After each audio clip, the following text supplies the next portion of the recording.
تو پڑھنا سٹارٹ کرتا ہوں میں۔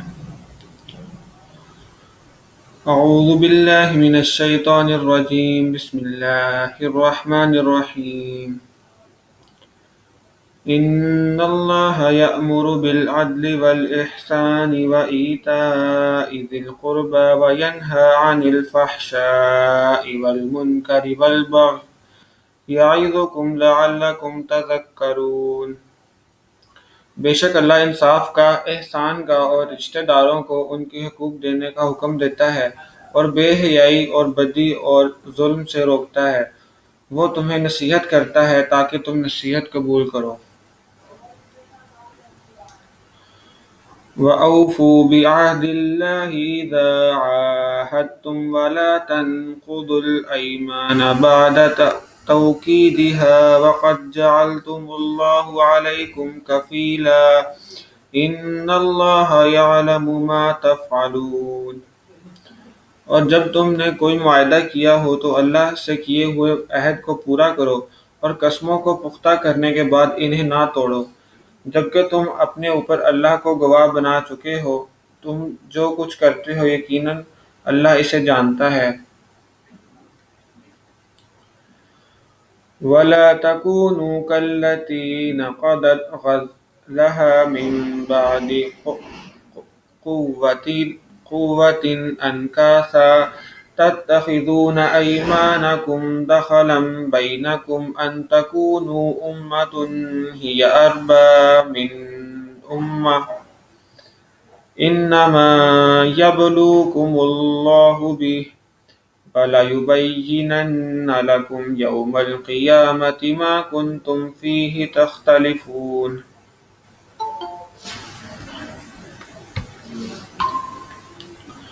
اور جس عورت نے اپنے سوت کو مضبوطی سے کاٹنے کے بعد اسے ادھیڑ کر تار تار کر دیا، اس جیسے نہ بن جانا کہ تم بھی اپنی قسموں کو توڑ کر آپس کے فساد کا ذریعہ بنانے لگو، صرف اس لیے کہ کچھ لوگ دوسروں سے زیادہ فائدے حاصل کر لیں۔ اللہ اس کے ذریعے تمہاری آزمائش کر رہا ہے، اور قیامت کے دن وہ تمہیں وہ باتیں ضرور کھول کر بتا دے گا جن میں تم اختلاف کیا کرتے تھے۔ تفصیل۔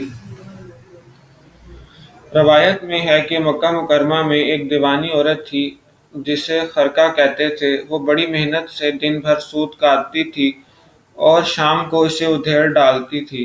یہ عورت اس معاملے میں ایک ضرب المثل بن گئی تھی۔ جب کوئی شخص اچھا خاصا کام کر کے خود ہی اسے بگاڑ دے تو اسے اس عورت سے تشبیہ دی جاتی ہے۔ یہاں یہ تشبیہ ان لوگوں کے لیے استعمال کی گئی ہے جو زور و شور سے کسی بات کی قسم کھا کر اسے توڑ ڈالیں۔ جھوٹی قسم کھانے یا قسم کو توڑنے کا مقصد عام طور پر کوئی نہ کوئی دنیا کا فائدہ حاصل کرنا ہوتا ہے، اس لیے فرمایا گیا کہ اس معمولی سے فائدے کی خاطر ایسے گناہ کا ارتکاب نہ کرو۔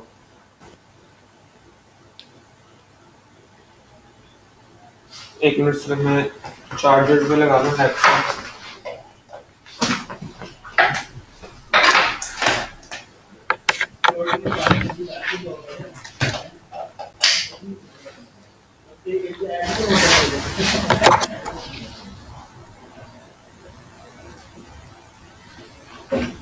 بسم اللہ۔ وَلَوْ شَاءَ اللَّهُ جَعَلَ لَكُمْ أُمَّةً وَاحِدَةً وَلَكِنْ يُضِلُّ مَن يَشَاءُ وَيَهْدِي مَن يَشَاءُ وَلَتُسْأَلُنَّ عَمَّا كُنْتُمْ تَعْمَلُونَ۔ اور اگر اللہ چاہتا تو تم سب کو ایک ہی امت یعنی ایک ہی دین کا پیرو بنا دیتا، لیکن وہ جس کو چاہتا ہے اس کی ضد کی وجہ سے گمراہی میں ڈال دیتا ہے، اور جس کو چاہتا ہے ہدایت تک پہنچا دیتا ہے۔ اور تم جو عمل بھی کرتے تھے اس کے بارے میں تم سے ضرور باز پرس ہوگی۔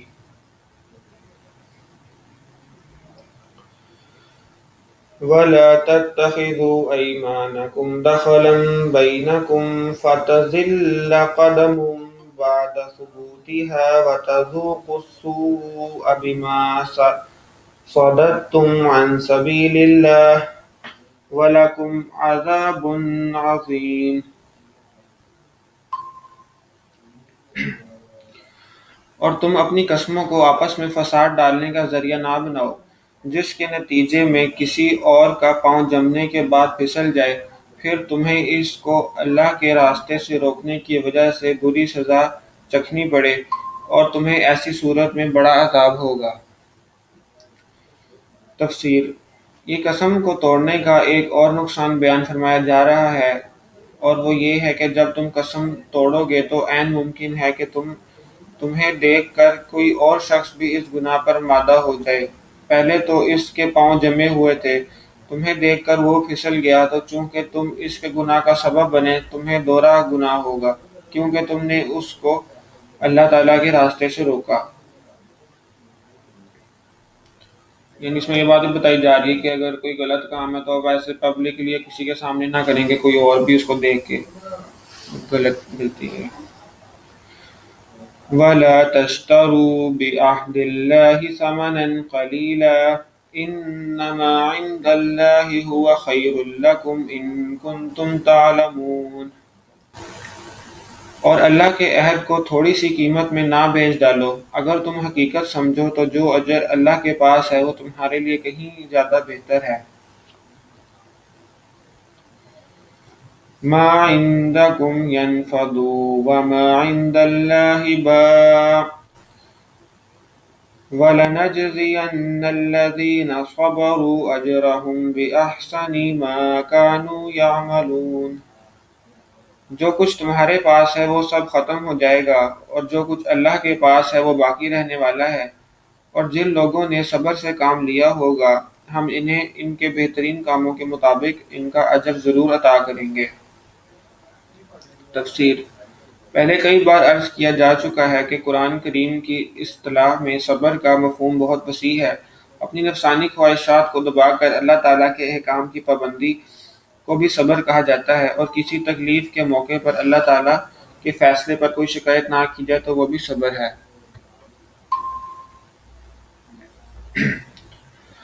من عمل صالحا من ذكر أو أنثى وهو مؤمن فلنحيينه حياة طيبة وَلَنَجْزِيَنَّهُمْ أَجْرَهُمْ بِأَحْسَنِ مَا كَانُوا يَعْمَلُونَ۔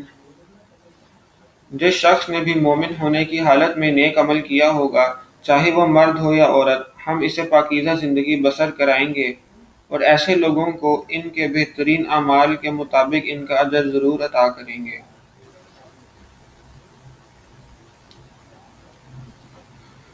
فَإِذَا قَرَأْتَ الْقُرْآنَ فَاسْتَعِذْ بِاللَّهِ مِنَ الشَّيْطَانِ الرَّجِيمِ۔ چنانچہ جب تم قرآن پڑھنے لگو تو شیطان مردود سے اللہ کی پناہ مانگ لیا کرو۔ تفسیر: پچھلی آیتوں میں نیک عمل کی فضیلت بیان فرمائی گئی تھی۔ چونکہ نیکی کے کاموں میں سب سے زیادہ خلل شیطان کے اثر سے پڑتا ہے، اس لیے اس آیت میں اس کا یہ علاج بتایا گیا کہ قرآن کریم کی تلاوت سے پہلے شیطان سے اللہ تعالیٰ کی پناہ مانگ لی جائے، یعنی اعوذ باللہ من الشیطان الرجیم پڑھا جائے۔ تلاوت قرآن کا ذکر خاص طور پر اس لیے فرمایا گیا کہ قرآن کریم ہی تمام نیک کاموں کی ہدایت دینے والا ہے، لیکن شیطان سے پناہ مانگنا صرف تلاوت ہی کے ساتھ مخصوص نہیں، ہر نیک کام کے وقت پناہ مانگ لی جائے تو انشاءاللہ شیطانی اثرات سے حفاظت رہے گی۔ یعنی قرآن مجید پڑھنے سے پہلے بھی پڑھ لینا چاہیے اعوذ باللہ من الشیطان الرجیم، اور کوئی بھی نیک کام کرنے سے پہلے پڑھ لینا چاہیے اعوذ باللہ من الشیطان الرجیم۔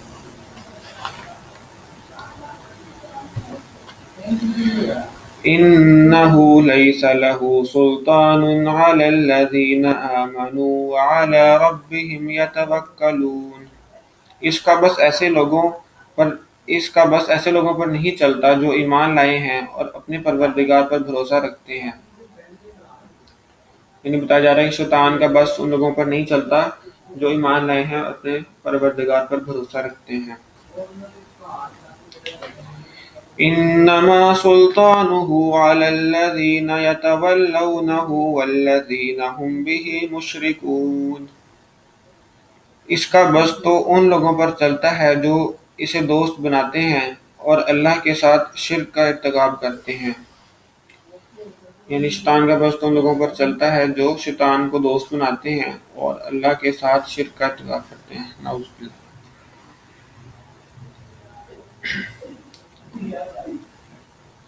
تو ایک دفعہ صرف اس کا ترجمہ پڑھ لیتے ہیں دوبارہ، اور ابھی کتنا ٹائم ہوا ہے یہ؟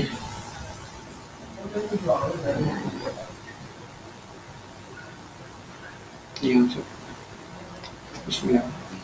بے شک اللہ انصاف کا، احسان کا اور رشتہ داروں کو ان کے حقوق دینے کا حکم دیتا ہے، اور بے حیائی اور بدی اور ظلم سے روکتا ہے۔ وہ تمہیں نصیحت کرتا ہے تاکہ تم نصیحت قبول کرو۔ اس آیت کے اندر مطلب کافی زیادہ باتیں جن پہ مطلب ہم عمل کر سکتے ہیں، یعنی اس آیت کو بندہ اگر روزانہ پڑھے گا اس میں کافی زیادہ چیزیں نا آ جاتی ہیں۔ اور جب تم نے کوئی معاہدہ کیا ہو تو اللہ سے کیے ہوئے عہد کو پورا کرو، اور قسموں کو پختہ کرنے کے بعد انہیں نہ توڑو، جبکہ تم اپنے اوپر اللہ کو گواہ بنا چکے ہو۔ تم جو کچھ کرتے ہو یقیناً اللہ اسے جانتا ہے۔ اور جس عورت نے اپنے سوت کو مضبوطی سے کاٹنے کے بعد اسے ادھیڑ کر تار تار کر دیا، اس جیسے نہ بن جانا کہ تم بھی اپنی قسموں کو آپس کا فساد کا ذریعہ بنانے لگو، صرف اس لیے کہ کچھ لوگ دوسروں سے زیادہ فائدے حاصل کر لیں۔ اللہ اس کے ذریعے تمہاری آزمائش کر رہا ہے، اور قیامت کے دن وہ تمہیں وہ باتیں ضرور کھول کر بتا دے گا جس میں تم اختلاف کیا کرتے تھے۔ اور اگر اللہ چاہتا تو تم سب کو ایک ہی امت یعنی ایک ہی دین کا پیرو کر دیتا، لیکن وہ جس کو چاہتا ہے اس کی ضد کی وجہ سے گمراہی میں ڈال دیتا ہے، اور جس کو چاہتا ہے ہدایت تک پہنچا دیتا ہے۔ اور تم جو عمل کرتے تھے اس کے بارے میں تم سے ضرور باز پرس ہوگی۔ اور تم اپنی قسموں کو آپس میں فساد ڈالنے کا ذریعہ نہ بناؤ، جس کے نتیجے میں کسی اور کا پاؤں جمنے کے بعد پھسل جائے، پھر تمہیں اس کو اللہ کے راستے سے روکنے کی وجہ سے بری سزا چکھنی پڑے، اور تمہیں ایسی صورت میں بڑا عذاب ہوگا۔ اس آیت میں مطلب بتایا گیا کہ اگر آپ نے کوئی قسم توڑی ہے کسی بندے کے سامنے پبلکلی، تو وہ آپ کو دیکھ کے اور لوگ بھی اپنی قسمیں توڑیں گے تو آپ کو بھی سب گناہ ملے گا، تو اس سے اوائڈ کرنا ہے۔ اور اللہ کے عہد کو تھوڑی سی قیمت میں نہ بیچ ڈالو، اگر تم حقیقت سمجھو تو اجر اللہ کے پاس ہے، وہ تمہارے لیے کہیں زیادہ بہتر ہے۔ جو کچھ تمہارے پاس ہے وہ سب ختم ہو جائے گا، اور جو کچھ اللہ کے پاس ہے وہ باقی رہنے والا ہے۔ اور جن لوگوں نے صبر سے کام لیا ہوگا ہم انہیں ان کے بہترین کاموں کے مطابق ان کا اجر ضرور عطا کریں گے۔ جس شخص نے بھی مومن ہونے کی حالت میں نیک عمل کیا ہوگا، چاہے وہ مرد ہو یا عورت، ہم اسے پاکیزہ زندگی بسر کرائیں گے، اور ایسے لوگوں کو ان کے بہترین اعمال کے مطابق ان کا اجر ضرور عطا کریں گے۔ یعنی اس آیت میں انسان کی دنیاوی زندگی کے بارے میں بتا رہا ہے کہ اس سے اللہ تعالیٰ پاکیزہ زندگی بسر کرائیں گے جو ایمان کی حالت میں نیک عمل کرے گا۔ چنانچہ جب تم قرآن پڑھنے لگو تو شیطان مردود سے اللہ کی پناہ مانگ لیا کرو۔ اس کا بس یعنی شیطان کا بس تو ان لوگوں پر نہیں چلتا جو ایمان لائے ہیں اور اپنے پروردگار پر بھروسہ رکھتے ہیں۔ شیطان کا بس تو ان لوگوں پر چلتا ہے جو شیطان کو دوست بناتے ہیں اور اللہ کے ساتھ شرک کا ارتکاب کرتے ہیں۔ یہ ہم نے پڑھ لیا سورہ نحل آیت نمبر 100 تک، اس کو سیٹ ایز لاسٹ سین کر لیا۔ انشاءاللہ ہم کل یہاں سے کنٹینیو کریں گے۔ آپ نے کوئی بات کرنی ہے، کوئی فیڈ بیک دینا تو ضرور دیں۔ حدیث پڑھ لیتے ہیں 2-3، پھر اس کے بعد سیشن کنٹینیو کرتے ہیں۔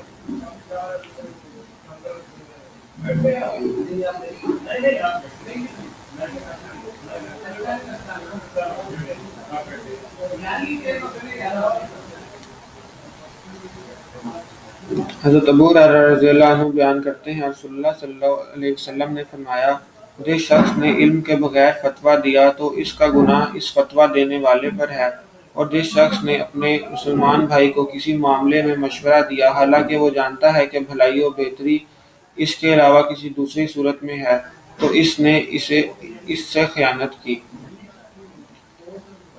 دوبارہ پڑھ لیتے ہیں۔ حضور صلی اللہ علیہ وسلم نے فرمایا، جس شخص نے علم کے بغیر فتویٰ دیا تو اس کا گناہ اس فتویٰ دینے والے پر ہے، اور جس شخص نے اپنے مسلمان بھائی کو کسی معاملے میں مشورہ دیا حالانکہ وہ جانتا ہے کہ بھلائی بہتری اس کے علاوہ کسی دوسرے صورت میں ہے، تو اس نے اس سے خیانت کی۔ یعنی بتایا جا رہا ہے کہ آپ بغیر علم کے آپ نے کوئی دین میں فتویٰ نہیں دینا، اگر اگر آپ کوئی فتویٰ دے بھی دیتا تو اگر کوئی بندہ اس فتوے پہ عمل کرے گا تو اگر وہ غلط ہوا تو گناہ اسی کو ملے گا جس نے فتویٰ دیا ہوگا۔ اور دوسرا یہ بتایا جا رہا ہے کہ آپ سے اگر کوئی مسلمان بھائی آپ کا دوست مشورہ مانگتا ہے تو اگر آپ نے اس کو صحیح مشورہ نہیں دیا، آپ کو پتا تھا یہ بات صحیح ہے لیکن آپ نے اس کو نہیں بتائی جان بوجھ کے، تو آپ نے خیانت کی، تو ان چیزوں سے بچنا ہے۔ اور ہم پڑھ لیتے ہیں نماز کے بیان میں سے حدیث۔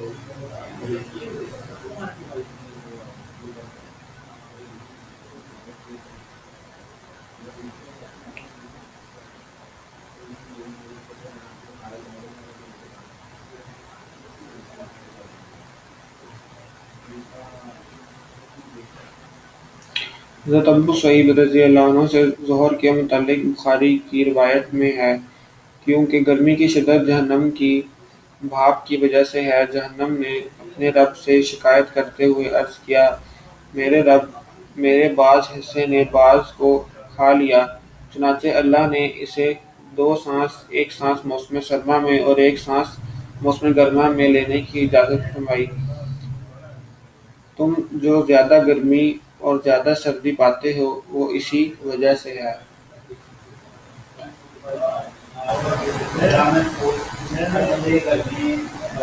اس میں زیادہ تر جو حدیثیں نا یہ نماز کے ٹائم کے متعلق آ رہی ہیں۔ اور یہ صلی اللہ علیہ وسلم نے فرمایا، یہ منافق شخص کی نماز ہے جو بیٹھ کر سورج کا انتظار کرتا رہتا ہے حتیٰ کہ جب وہ زرد اور شیطان کے سینگوں کے مابین پہنچنے کے قریب ہو جاتا ہے تو وہ کھڑا ہو کر چار پھونگے مارتا ہے اور ان میں اللہ تعالیٰ کا بہت کم ذکر کرتا ہے۔ حضرت رسول اللہ صلی اللہ علیہ وسلم نے فرمایا، جس شخص کی نماز عصر فوت ہو گئی تو گویا اس کا گھر بار لٹ گیا۔ جس شخص کی نماز عصر فوت ہو گئی تو گویا اس کا گھر بار لٹ گیا۔ یعنی نماز عصر تو اس کی بہت امپورٹنس ہے، اگر دانا خواستہ نماز عصر فوت ہو جائے، چھوٹ جائے تو ایسے جیسے اتنا نقصان ہوا جیسے آپ کا گھر بار سارا ضائع ہوگا۔ تو انشاءاللہ نمازیں اللہ تعالیٰ پوری کرنے کی توفیق عطا فرمائے۔ تو آج کا سیشن میرے خیال سے کافی ہے، ٹھیک ہے، تو چلتے ہیں، تو سیشن اینڈ کرتے ہیں، ٹھیک ہے، اوکے، اللہ حافظ۔ میں ریکارڈنگ شیئر کر دوں گا انشاءاللہ۔